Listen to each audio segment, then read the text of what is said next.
علماء کو یہ نفسیاتی بیماری رہی ہے، حالانکہ پوری پوری زندگی قرآن کی تفسیریں لکھتے رہے لیکن خدا پہ اتنا یقین نہیں تھا. کتنے، میں اب علماء کے نام نہیں لیتا، فوت بھی ہو چکے ہیں، وہ پھر وہ کہیں گے جی بے عزتی کر دی ہے. کئی علماء ایسے ہیں کہ پنکھے کے نیچے نہیں سوتے تھے کہ پنکھے ہی نہ گر پڑے. یہ بیماری بھی ہے. کئی لوگ جو ہیں وہ سفر نہیں کرتے ہوائی جہاز کا کہ کہیں ایئر کریش ہی نہ ہو جائے. ہاں نہیں بیماری ہے یہ لوگوں کو نا. اور یہ بیماری کا علاج صرف یہ ہے خدا پہ یقین. اور میں کہتا ہوں ایک مسلمان کو یہ بیماری ہو نا سر، اس کو تو اپنے ایمان کی فکر کرنی چاہیے. اس کا مطلب اس کا ایمان ہی مکمل نہیں ہوا ابھی. قرآن پاک میں جگہ جگہ آیا کہ جب موت کا وقت آ جائے گا نا ایک لمحہ آگے اور پیچھے نہیں ہوگا. یہ بات لوگ کرتے ہیں، یقین کسی کا نہیں ہے الا ماشاء اللہ. ٹھیک ہو گیا.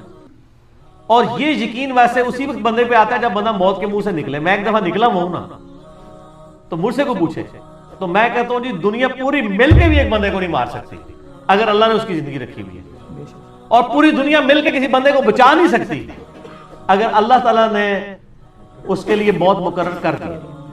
دیکھیں سورہ النساء میں آتا ہے کہ تم اپنے آپ کو مضبوط قلعوں میں بھی بند کر لو نا، موت وہاں بھی آگے تمہیں رہے گی.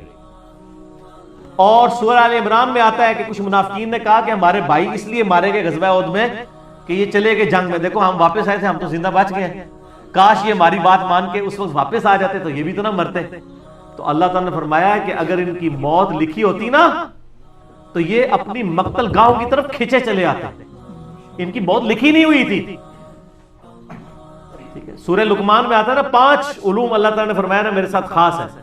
ان میں سے ایک یہ ہے کہ کوئی جان نہیں جانتی ہے کہ اس کو موت کس سرزمین میں آئے گی، یہ کسی کو نہیں پتا. تو یہ موت اگر آپ کو پتا ہے کہ ایک مقرر وقت پہ آنی ہے تو پھر اس بیماری کا علاج تو یہ ہے، کسی نفسیاتی ڈاکٹر کے پاس جانے کی ضرورت نہیں ہے، یہ اپنے ایمان کا علاج کرے. اور مسئلہ تقدیر اور موت کے حوالے سے میں اکثر یہ آیت سورہ حدید کی کوٹ کرتا ہوں. یہ آپ حفظ جان بنا لیں جی. اعوذ باللہ من الشیطان الرجیم، بسم اللہ الرحمن الرحیم. سورۃ الحدید آیت نمبر 22-23. ما اصاب من مصیبت فی الارض، کوئی بھی مصیبت نازل نہیں ہوتی زمین میں، ولا فی انفسکم، نہ تمہاری جانوں میں، الا فی کتاب من قبل ان نبرأها، مگر یہ کہ ہم نے لوح محفوظ میں وہ پہلے ہی لکھ لیا ہے.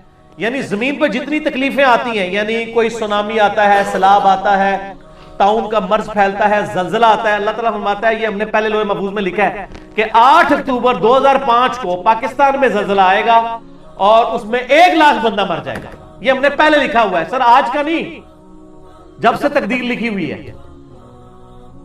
تمہاری جان میں بھی، یعنی کسی کو بلڈ کینسر ہونا ہے، کسی کے گردے فیل ہونے ہیں، کسی کو ہارٹ اٹیک ہونا ہے، کسی نے ایکسیڈنٹ میں مرنا ہے، کسی نے شیر کے منہ میں جا کے مرنا ہے، کسی نے ایئر کریش میں مرنا ہے، کسی نے سمندر میں ڈوبنا ہے. اللہ فرماتا ہے ہم نے یہ پہلے ہی لکھ دیا، ہماری پیدائش ابھی پہلے. کیوں؟ ان ذالک علی اللہ یسیر، بے شک یہ اللہ پہ آسان ہے. یہ نہ سمجھنا کہ انٹرنل ریکارڈ کس طرح رکھے ہیں، اللہ پہ بہت آسان ہے. لِكَيْ لَا تَأْسَوْا عَلَى مَا فَاتَكُمْ، یہ ہم نے اس لیے لکھ لیا تاکہ تم افسوس نہ کرو اس پر جو تم سے چھن جائے. کسی کی آنکھیں چھن گئی ہیں نا، وہ یہ افسوس نہ کرے یار میری آنکھیں کو لے لی. یہ تو اللہ نے ڈیسٹنی میں مقرر کی تھی. وَلَنَبْلُوَنَّكُمْ بِشَيْءٍ مِّنَ الْخَوْفِ وَالْجُوعِ وَنَقْصٍ مِّنَ الْأَمْوَالِ وَالْأَنفُسِ وَالثَّمَرَاتِ، ضرور آزمائیں گے بھوک سے، خوف سے، جان اور مال میں نقصان سے. پھر چیک کریں گے کہ کون کہتا ہے اِنَّا لِلَّهِ وَإِنَّا إِلَيْهِ راجعون، اللہم اجرنی فی مصیبتی واخلف لی خیرا منہا. ولا تفرحوا بما آتاکم، اور مت شیخی بگاڑو جو تمہیں مل جائے کہ میں نے بڑا کمال کیا. واللہ لا یحب کل مختال فخور، اللہ تعالیٰ شیخی بگاڑنے والوں کو پسند نہیں کرتا. تو اللہ تعالیٰ نے فرمایا کہ ہم نے تقدیر میں چیزیں اس لیے لکھ لی تھی کہ بعد میں غم نہ کھاؤ. تو سر ہم غم نہیں کھاتے. دنیا میں آپ زندگی گزار ہی نہیں سکتے، کڑ کڑ کے مر جائیں گے. اگر ہر چیز کو آپ کیٹر فار کریں گے، یہ کیا ہو گیا میرے ساتھ، یہ کیا ہو گیا. لوگ کہتے ہیں، اگلے دن ایک بھائی کا فون آ گیا جناب، وہ کہتا ہے جب سے نمازیں شروع کی ہیں کاروبار ٹھپ ہو گیا ہے، یہ ہو گیا ہے، وہ ہو گیا ہے. کہتے پہلے رام خوری کر رہا تھا، خود بول رہا ہے، کہتا ہے رام خوری تھی، سکون کی زندگی تھی، جیسے ہی لال خوری شروع کی ہے سب کوئی برباد ہو گیا. سر یہ آپ کو کس نے پڑھایا تھا کہ لال خوری کرنے والا اور دین پہ چلنے والا دنیا میں موجوں کی زندگی گزارے گا؟ یہ کہانی تو آپ کو غلط کروائی ہے نا ان وائزین نے. جامعہ ترمذی میں حدیث ہے سب سے زیادہ تکلیف نبیوں پہ آتی ہیں. اس کے بعد ان پر آتی ہیں جو نبیوں کے بعد اللہ کو سب سے محبوب ہوتے ہیں، اور اس کے بعد ان پر جو ان کے بعد سب سے بڑھ کے محبوب ہوتے ہیں۔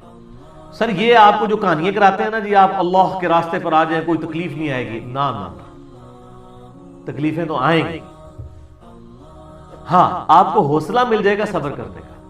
وہ تکلیف یقین کریں آپ راستے پر نہ بھی آتے نا، جو تکلیف آپ کے مقدر میں ہے نا وہ آنی ہے، وہ ٹلنے والی نہیں ہے، وہ اللہ نے آزمانا ہی آزمانا ہے، اور چیک کرنا ہے کہ کون گاڈ کو رسپانس کرتا ہے اور کون رونا پیٹنا ڈال کے بیٹھ جاتا ہے۔ نبی علیہ السلام پہ تھوڑی تکلیفیں آئی، 3 بیٹیاں آپ نے اپنے ہاتھوں سے دفن کی ہیں، بیٹے دفن کیے 3، ٹھیک ہے، اور جو جن کو بیٹا بنایا حسن حسین کو ان کے بارے میں پہلے ہی جبریل آ کے بتا گئے کہ دونوں مار دیے جائیں گے، بیٹی کو بتا رہے ہیں میرے وفات کے فوراً بعد تو نے مر جانا ہے، ساری بخاری مسلم میں حدیثیں موجود ہیں، تو تکلیفیں تو کاٹی ہیں۔